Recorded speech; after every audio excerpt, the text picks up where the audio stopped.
Gambia, breaking news, former Gamcel auditor says President Barrow's coalition government has been misled. Coalition government being misled. The Gambia diaspora community and the online media in association with the Gambian people have played a vital role in bringing meaningful change in the Gambia.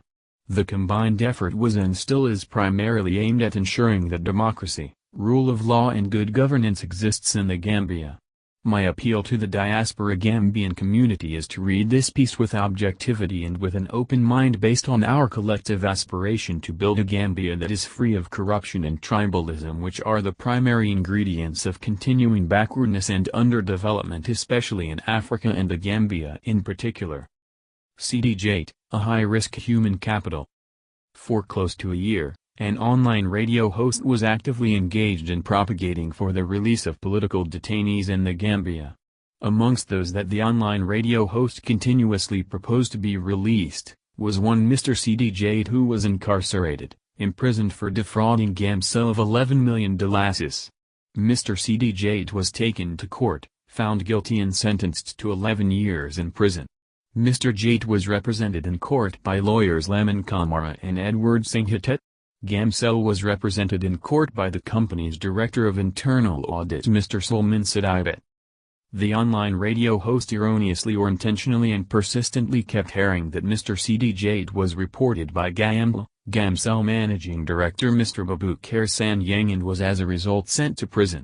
This is far from the truth, as CDJ was sent to prison for economic crime, stealing $11 million from the country's only struggling GSM company, Gamcel. The attention of the online radio host was drawn to the fact that Mr. CDJ is a felon, economic criminal who stole $11 million from a national financially struggling company, Gamcel, and was accordingly taken to court and sent to prison for a period of 11 years. A copy of the audit report which detailed the fraud was sent to and published by the Freedom Online newspaper about a week ago.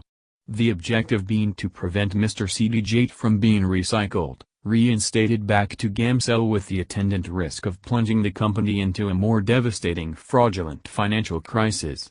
Mr. CDJ is a very high fraud risk, and the online radio host that propagated for his release as a political prisoner has not done justice to the coalition government as well as to the Gambian people at large, by publicly airing his imprisonment as politically instead of as a criminally driven one.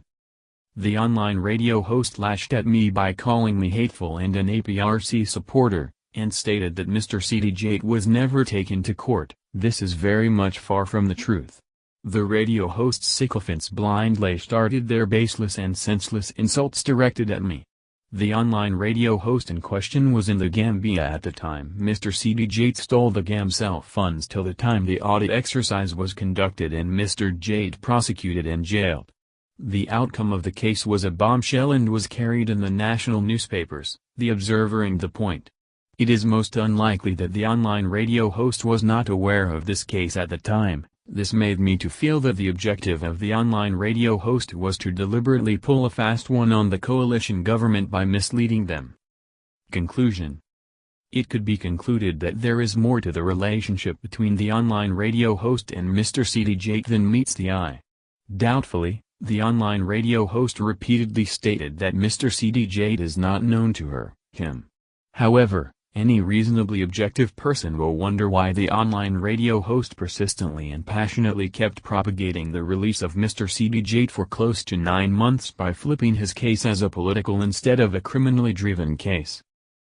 The highest risk in respect of this issue is that Mr. CDJ's mistaken release as a political prisoner may result to him being mistakenly reinstated back to Gamcel to wreak more financial havoc on a financially struggling company and render it much less competitive in the GSM market. I will not do justice to this online radio host without acknowledging the significant contribution made in enabling mobilization of funds for the coalition government's political campaign during the just concluded presidential election. This mobilization effort significantly blinded the coalition government from noticing the red flags inherent in the persistent propagations by the online radio host to release Mr. CDJ as a political instead of as a felon, economic criminal. Recommended. That, Mr. CDJ is a potential high fraud risk and should not be reinstated back to either Gamcel or Gamcel. That, the coalition government be henceforth careful and remember that not all that glitters is gold, and to be carefully conducting due diligence whenever online radio hosts recommend individuals for appointments into the civil service. Such online radio hosts' recommendations could be agenda-based.